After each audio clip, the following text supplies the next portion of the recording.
J'ai déjà déposé, j'ai mis les données qu'on connaît déjà. Je pense qu'il y en avait une qui n'était pas précisée dans la version qui vous avait été assignée, soit que le rouge est un demi-cercle. C'est quand même une information importante à avoir. Et je vous mettrai au défi, dans le fond, si vous faisiez le problème de nouveau. Le petit défi de plus, c'est que dans le fond, je vous donnerai pas cette donnée-là ici et je triplerai la mise pour le mauve.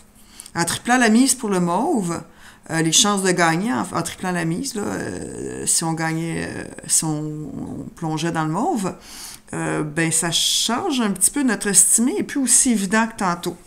Donc, notre estimé serait moins évident. Et si on enlève le 24 cm, petit côté plus difficile là, à traiter, mais vous êtes capable de le faire, mais ça vous donne un défi de plus.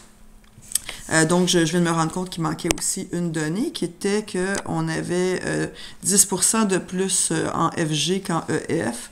Donc, c'est comme si j'avais 1.1 EF ici. OK.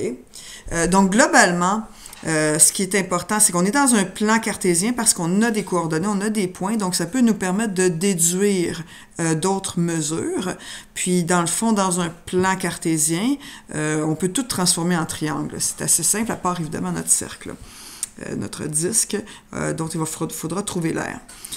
Tout d'abord, si vous voulez connaître un peu les propriétés du triangle ou des triangles, c'est important qu'on serve des angles puis qu'on justifie ce qu'on fait.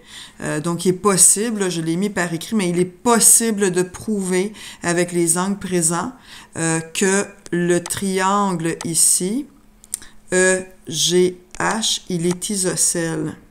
En quoi ça nous aide, ça? Ça nous aide à nous dire que ici, dans le fond, on atteint exactement le milieu. Donc, notre sommet est directement au milieu et ça nous permet de déduire le rayon de notre demi-cercle. Puis, ça nous permet aussi, si on a cette mesure qui est ici, ben, associée à notre 10 cm, qu'on n'oublie pas de changer en décimètres dans le plan, on est capable de trouver la longueur BC.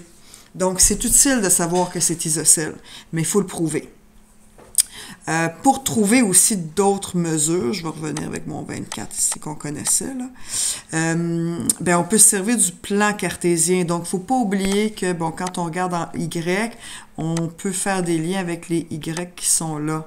Okay? Donc, la hauteur ici, ben, c'est 8.4 moins 0, donc j'aurais 8.4 ici décimètres de hauteur. Ce qui est utile, vu que j'ai l'aire de tout ça ici, qui est 16.38, ça me permet alors de trouver ce segment-ci. Okay?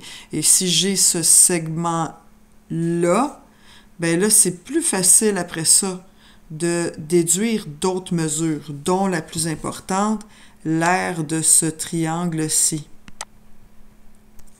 Parce qu'avec la hauteur 2.6, on sait que la hauteur c'est 2.6, et si on a ici la mesure de la base, on est capable à ce moment-là d'enlever à notre grand triangle le petit triangle jaune que j'ai inscrit ici, ce qui nous permet de trouver le triangle vert, l'aire du triangle vert pour les probabilités.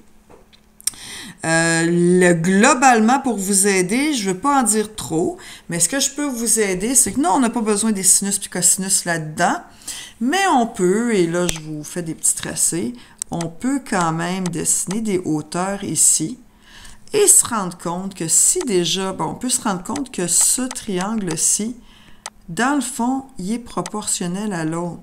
Ils ont tous les mêmes angles, donc il y a une similitude.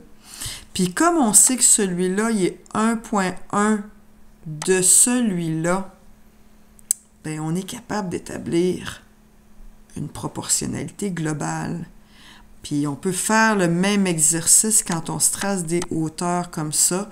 On peut faire des proportionnalités. Donc, j'en dis pas plus pour le deuxième indice, mais les proportionnalités avec les triangles vont vous aider. Voilà.